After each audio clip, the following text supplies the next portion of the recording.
le seul écrivain américain de renommée internationale qui raconte ses fictions avec la caméra et la machine à écrire.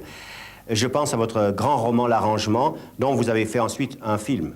En 1983, comment vous exprimez-vous le plus complètement? Devant une page blanche ou dans un studio de cinéma?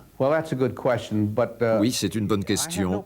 Eh bien, je n'ai pas de préférence. Cela dépend du sujet.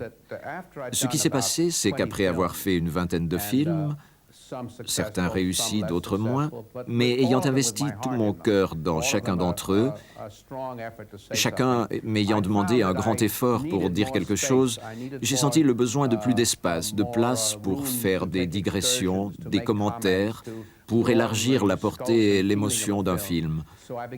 Ainsi, j'ai commencé à écrire pour cette raison et non pas pour changer de genre, mais par envie de dire plus ou un peu plus complètement ce que je voulais dire, voyez-vous. Donc je n'ai pas de préférence. Je vais faire un film à mon retour en Amérique.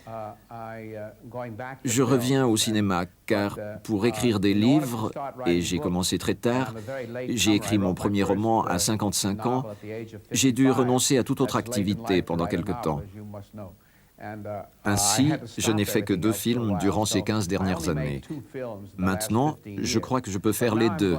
Je peux écrire des films, les diriger et écrire des livres en même temps. Tennessee Williams vient de mourir. Votre nom est associé pour toujours à ce grand écrivain du Sud. Qu'est-ce que la littérature mondiale a perdu, selon vous, avec la disparition de Tennessee Williams? La littérature mondiale a perdu un homme remarquable. Il y a eu beaucoup de gémissements, de plaintes. On a comparé sa vie à une tragédie. C'est absurde. Nous mourons tous, nous vieillissons tous. Quand nous atteignons la soixantaine, la septantaine, nous perdons tous de notre puissance.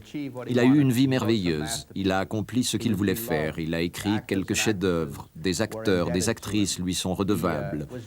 Il était prêt à mourir. Il a toujours accepté l'idée de la mort. C'est absurde de croire que vous vivrez éternellement, alors il est mort. En fait, il était arrivé au sommet de sa créativité. Si quelqu'un dans le théâtre américain a réussi, c'est bien lui. Il a laissé derrière lui de quoi être fier. Il en était fier. Nous en sommes tous fiers. Tout le monde du théâtre américain est fier de lui. Donc nous avons subi une grande perte, mais c'est une perte qui fait partie de la vie, toujours. Aussi, je ne considère pas sa vie comme une tragédie. Je regarde sa vie avec tendresse et optimisme, et le sentiment d'un grand accomplissement. Chaque vie atteint la fin de son cours. Nous avons perdu quelqu'un, mais ce n'est pas sans compensation, puisqu'il laisse une œuvre immense derrière lui. Il travaillait chaque jour de sa vie. Il se levait le matin, buvait un martini, mettait une cigarette dans le porte-cigarette et commençait à écrire.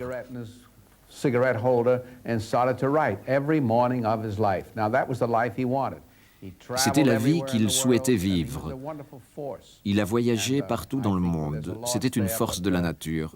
Ce qui n'est pas perdu, c'est le souvenir que nous gardons tous de lui et auquel nous sommes tous étroitement liés. Je l'adorais. Nous avons passé beaucoup de jours heureux, de semaines heureuses ensemble. Ainsi, la perte que je ressens, moi, est atténuée par un sentiment de gratitude envers lui. Eased by a sense of gratefulness to him.